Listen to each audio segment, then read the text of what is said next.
गुरुजी, त्रिपुंड और भस्म की महत्वता तो समझ आ गई। इसके साथ ही कृपया रुद्राक्ष की महत्वता का भी वर्णन कीजिए। महेश, विद्येश्वर संहिता के अंतिम अध्याय में सूत जी इसी का वर्णन करते हैं। वे महर्षि शौनक जी से कहते हैं, शिव जी ने ही रुद्राक्ष के महत्व का वर्णन किया है। महादेव ने बताया है कि पूर्व काल में उन्होंने मन को संयम में रखकर हजारों दिव्य वर्षों तक घोर तपस्या की। एक दिन अचानक वे सोचने लगे कि वे सभी लोगों का उपकार करने वाले स्वतंत्र परमेश्वर हैं। इसीलिए उन्होंने अपनी दोनों आंखें खोल दी। आंखें खुलते ही उनकी आंखों से जल की झड़ी लग गई। उसी से गौड़ देश से लेकर मथुरा, अयोध्या, काशी, लंका, मलयाचल पर्वत जैसे स्थानों में रुद्राक्षों के पेड़ उत्पन्न हो गए। तभी से रुद्राक्ष का महत्व बढ़ गया और वेदों में भी इनकी महिमा का वर्णन किया गया है। इसलिए रुद्राक्ष की माला सभी पापों का नाश कर भक्ति मुक्ति देने वाली है। ब्राह्मण, वैश्य, क्षत्रिय और शूद्र जातियों में जन्मे शिव भक्त सफेद, लाल, पीले या काले रुद्राक्ष धारण करें। गुरुजी, कौन सा रुद्राक्ष सबसे श्रेष्ठ होता है, यानी कि सबसे छोटा या सबसे बड़ा? महेश, महादेव ने बताया है कि आंवले के फल के बराबर रुद्राक्ष श्रेष्ठ है। बेर के फल के बराबर को मध्यम श्रेणी का और चने के आकार के रुद्राक्ष को निम्न श्रेणी का माना जाता है। ऐसा क्यों गुरुजी? शिव कहते हैं कि बेर के समान रुद्राक्ष छोटा होने पर भी लोक में उत्तम फल देने वाला और सुख, सौभाग्य की वृद्धि करने वाला होता है। जो रुद्राक्ष आंवले के बराबर है, वह सभी अनिष्टों का विनाश करने वाला और सभी कामनाओं को पूर्ण करने वाला होता है। रुद्राक्ष जैसे जैसे छोटा होता है, वैसे वैसे अधिक फल देने वाला होता है। पापों का नाश करने के लिए रुद्राक्ष अवश्य धारण करना चाहिए। और इनमें से सबसे शक्तिशाली कौन सा रुद्राक्ष होता है गुरुजी? महादेव के अनुसार लोक में मंगलमय रुद्राक्ष जैसा फल देने वाला कुछ भी नहीं है।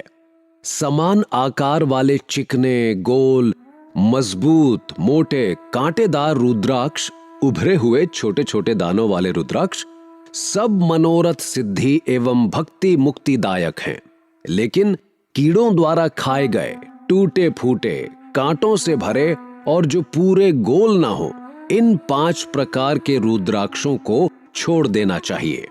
जिस रुद्राक्ष में अपने आप डोरा पिरोने के लिए छेद हो, वही उत्तम माना गया है। जिसमें मनुष्य द्वारा छेद किया गया हो, उसे मध्यम श्रेणी का माना जाता है। इस जगत में 1100 रुद्राक्ष धारण करके मनुष्य जो फल पाता है, उसका वर्णन शब्दों में नहीं किया जा सकता। भक्तिमान पुरुष 550 रुद्राक्ष के दानों का मुकुट बना लें और उसे सिर पर धारण करें। 308 दानों का हार बना लें। ऐसे 3 हार बनाकर उनका यज्ञोपवीत धारण करें। गुरुजी, रुद्राक्ष धारण कैसे करना चाहिए? इसकी विधि क्या है और इसकी विशेषताएं क्या है? सूत जी के अनुसार सिर पर ईशान मंत्र के साथ और कान में तत्पुरुष मंत्र से रुद्राक्ष धारण करना चाहिए। गले में रुद्राक्ष, मस्तक पर त्रिपुंडधारी रुद्राक्ष पहने ओम नमः शिवाय मंत्र का जाप करने वाला मनुष्य यमलोक नहीं जाता। रुद्राक्ष माला पर मंत्र जपने का करोड़ गुना फल मिलता है। 3 मुख वाला रुद्राक्ष साधन सिद्ध करता है एवं विद्याओं में निपुण बनाता है। 4 मुख वाला रुद्राक्ष ब्रह्म स्वरूप है। इसके दर्शन एवं पूजन से नर हत्या का पाप छूट जाता है। यह धर्म, अर्थ, काम, मोक्ष आदि 4 पुरुषार्थों का फल देता है। 5 मुख वाले रुद्राक्ष को कालाग्नि अर्थात पंचमुखी कहा जाता है। यह सभी कामनाओं को पूरा करके मोक्ष प्रदान करता है। 6 मुखी रुद्राक्ष कार्तिकेय का स्वरूप है। इसे सीधी बाह में बांधने से ब्रह्म हत्या के दोष से मुक्ति प्राप्त होती है। सप्तमुखी रुद्राक्ष धारण करने से धन की प्राप्ति होती है। 8 मुखों वाला रुद्राक्ष भैरव का स्वरूप है। इसे धारण करने से लंबी आयु प्राप्त होती है और मृत्यु के पश्चात शिव पद प्राप्त होता है। 9 मुखों वाला रुद्राक्ष भैरव और कपिल मुनि का स्वरूप माना जाता है और भगवती दुर्गा उसकी अधिष्ठात्री देवी मानी गई हैं। इसे बाएं हाथ में धारण करने से सभी वैभवों की प्राप्ति होती है। 10 मुख वाला रुद्राक्ष साक्षात भगवान विष्णु का रूप है।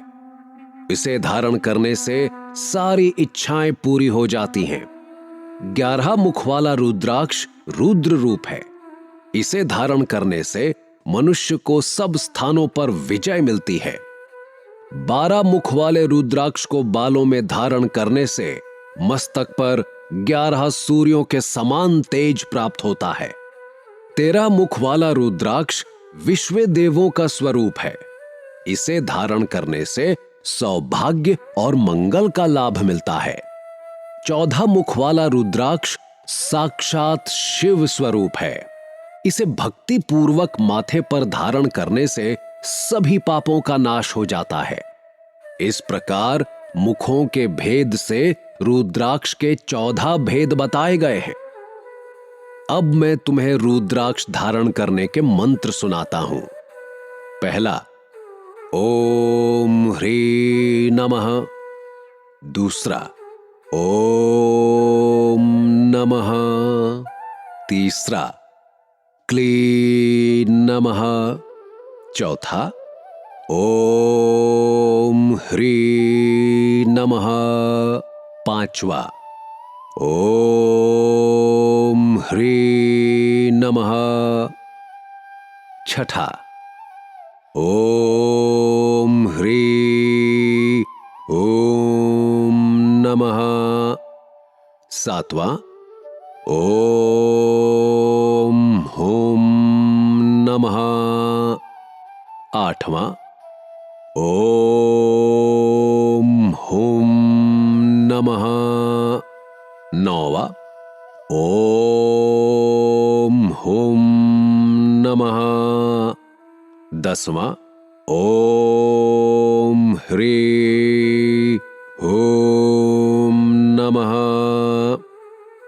11वां, ओम ह्री ओम नमः। 12वां, ओम हुम नमः। 13वां, ओम क्रों क्षौरो नमः। तथा 14वां, ओम ह्री नमः।